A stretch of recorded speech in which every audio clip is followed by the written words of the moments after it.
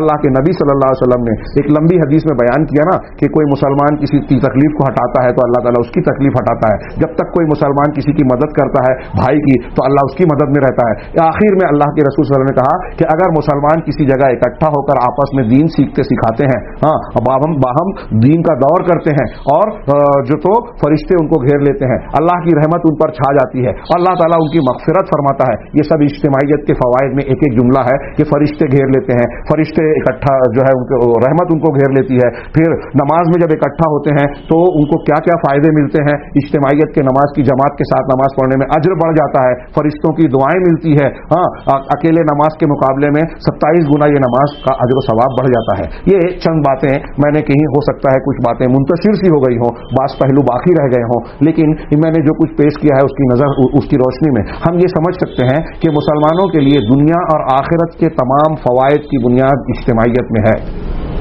جماعت حقہ سے جڑنا، ان کا تعاون کرنا، دیگر مسلمانوں کے ساتھ مل جل کر رہنا، اور آج کل جو یہاں ایک جملے میں کہوں جو ایک لمبی بحث کا متقاضی تھا کہ اگر مسلکی اختلافات ہیں لیکن مسلمان ہونے کی حیثیت سے جو آج بہت سارے چیلنجز ہمارے سامنے آتے ہیں، وہاں کم سے کم باہمی مشترکہ مفادات کو سامنے رکھ کر اجتماعیت کا ایسا ڈھانچہ پیش کیا جائے کہ مسلمان ہمارے ان اختلافات کو، غیر مسلم طاقتیں ہمارے ان اختلافات کو ذریعہ اور چارہ بنا کر ہمیں شکار نہ کریں، جیسا کہ آج ہو رہا ہے۔ اس سلسلے میں مسلمانوں کے جو خواص ہیں، اہل علم ہیں، ذمہ داران ہیں، ان کو سر جوڑ کر بیٹھنا چاہیے۔ میں نے تقریر کی، آپ نے سن لیا، کسی پر تنقید کر دی، یہ اس کا حل نہیں ہے۔ اس کا حل یہ ہے کہ ہم مزاج بنائیں، اسلامی تربیت کریں، اجتماعیت کے فوائد لوگوں کو بتائیں، اس کی کتنی شدت سے قرآن و حدیث نے تعلیم دی ہے، اس کو اپنے تعلیم اور اپنے روزمرہ کی تربیت کا ایک حصہ بنائیں، مزاج بنائیں۔ ہمارے جمعہ کے خطبے، دروس اور دوسرے ساری چیزیں، اور اس کی سب سے بہترین طریقہ ذریعہ جو ہے کہ عقیدہ توحید اور عقائد پر زیادہ سے زیادہ زور دیا جائے۔ یہ انبیاء کا طریقہ ہے، جب عقائد پر محنت کی گئی اور اس پر تربیت کی گئی تو جن لوگوں نے توحید کو اختیار کیا، نبی صلی اللہ علیہ وسلم کی نبوت اور حقوق کو سمجھا، وہ ایک دوسرے کے بھائی بن گئے، ایک دوسرے کے لیے بنیان مرصوص بن گئے۔ اللہ کے رسول نے فرمایا کہ مسلمان کے لیے ایک جسد واحد ہے، ایک عمارت ہے۔ ویسے ہی ہم بن سکتے ہیں جب ہم صحیح بنیادوں پر تعلیم و تربیت کریں اور اس کا اسلامی تعلیمات کو اپنی زندگی میں نافذ کرنے کی کوشش کریں. اللہ تعالیٰ سے دعا ہے کہ وہ ہمیں دین کو صحیح طریقے سے سمجھنے کی توفیق عطا فرمائے اور سمجھ کر اس پر عمل کرنے کی توفیق عطا فرمائے اور اپنے گرد و پیش سے لے کر دیگر لوگوں تک صحیح اسلامی تعلیمات کو اپنی طاقت اور علم کے مطابق پہنچانے کی توفیق دے. وآخر دعوانا ان الحمد للہ رب العالمین وصلی اللہ علی نبینا محمد.